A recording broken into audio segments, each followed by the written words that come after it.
to another story. A new study by the Ghana Statistical Service has revealed that more than half of Ghana's 30.8 million population is obese.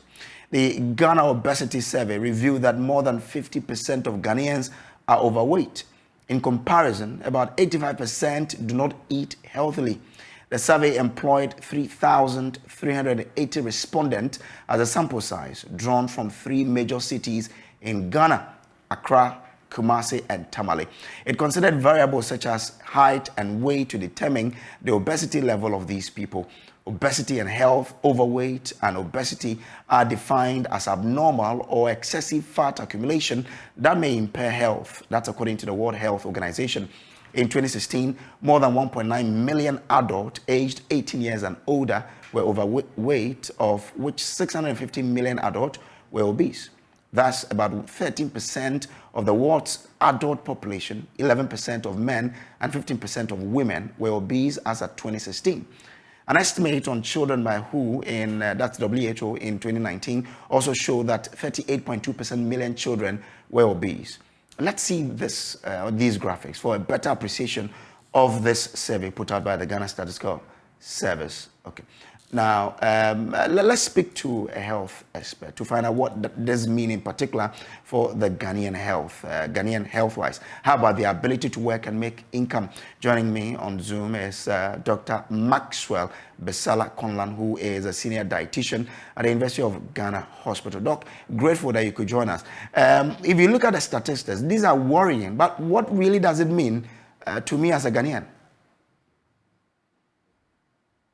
All right, thank you so much this morning for having me. My name is Maxwell Besala Conlan, and I'm a dietitian and not a medical doctor. So I'm a registered dietitian with the University of Ghana Hospital. Now, with regards to the reports, what it means is that a lot of Ghanaians are getting obese, and that is a worry. I'm not actually surprised about this, the outcome of this survey, because in 2016, Ofori Asensio et al. Also did a similar research. And what they found out was that almost about 40% of Ghanaians were either overweight or obese. And so if the current study confirms that it's now 50%, I'm not surprised at all.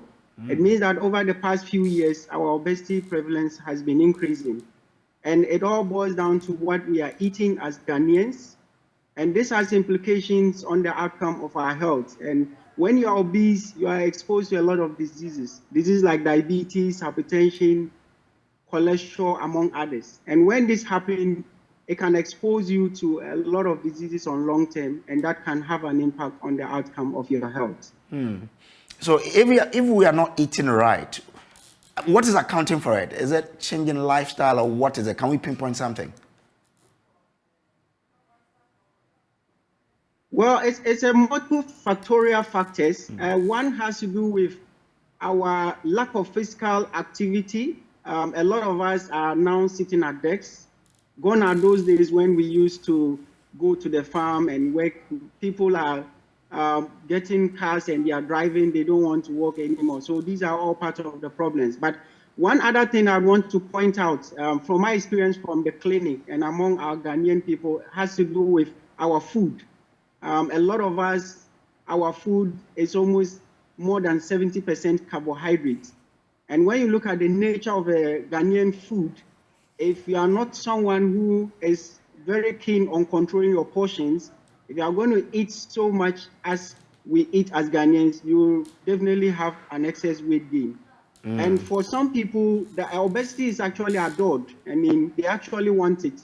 So sometimes you have patients in the hospital who come and tell you that they don't want to lose weight anymore because people are complaining. So in our context, it's an adult thing, and I think it's also one of the things we need to educate people about.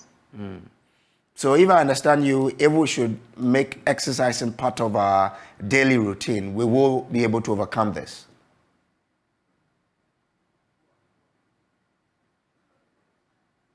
Hello, Doc. Did you hear my question?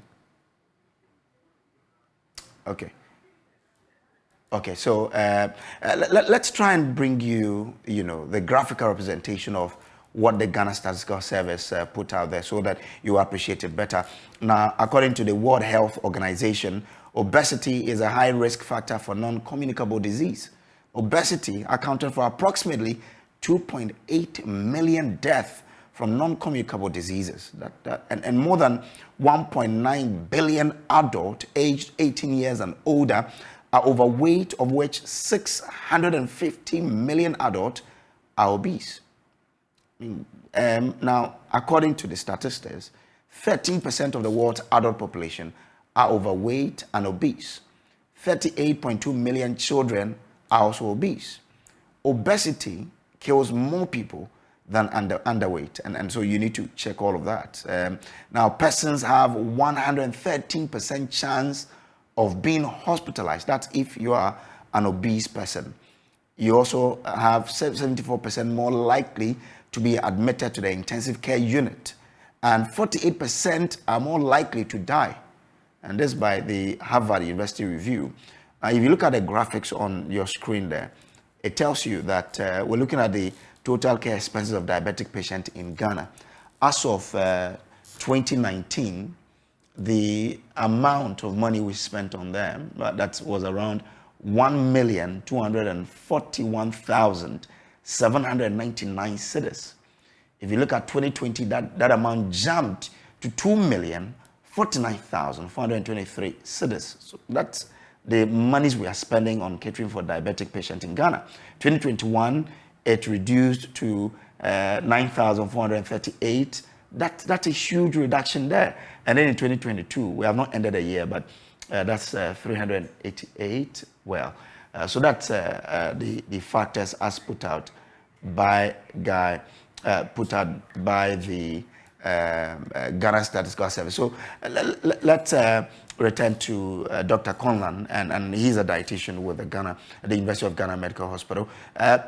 Doc, so what is the impact of this on the personal income of Ghanaians?